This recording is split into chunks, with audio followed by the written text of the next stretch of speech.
My name is Attorney James Phillips. I'm a military law attorney, and I've been practicing military law for the last 18 years.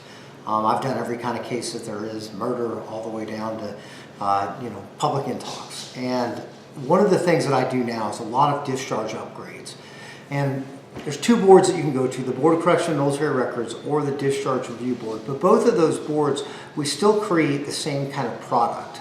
Normally what I'll do is a legal memorandum, statement of contested reasons, we'll get your records, we'll get the military records that you have, letters of recommendation, and we also do a thing called an affidavit. And what the affidavit is it's your story. So I want to talk to you a little bit about your story right now and what we're going to try to do.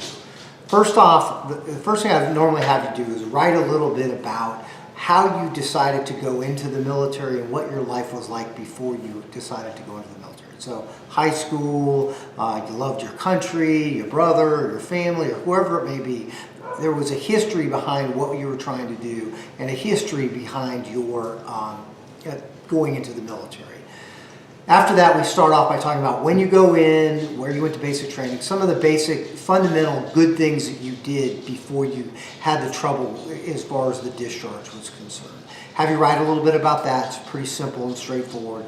Then we basically write about what happened as far as the incidents that led to your discharge. And this is your story of what happened, where were the procedural defects, where were the things that went wrong.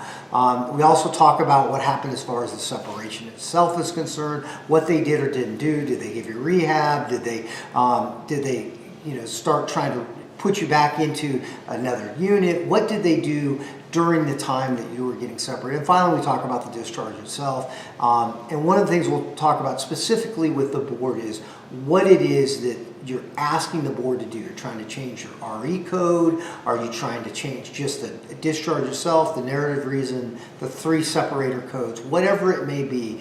We're going to get into talking about what specifically you're trying to get out of the board.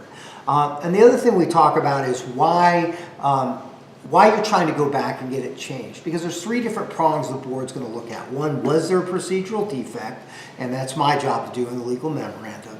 2, they're going to look at whether or not you getting out was fair based on the amount of time that you had, whether or not there was things that they should have considered like PTSD, whether or not you had TBI, whether you had combat-related injuries, whether something was proximate cause of the misconduct, but you weren't really responsible for it. We look at all of those different things. And then finally, the last thing that we look at is where you're at now and why you're trying to change the discharge. In other words, has it served its purpose? And then we get letters of recommendation, family, jobs, anything that you can find. We basically put it together as far as a paper file showing you're more than just the negative discharge that you got. We put that all up in front of the board and create a really nice packet for you that is going to be successful.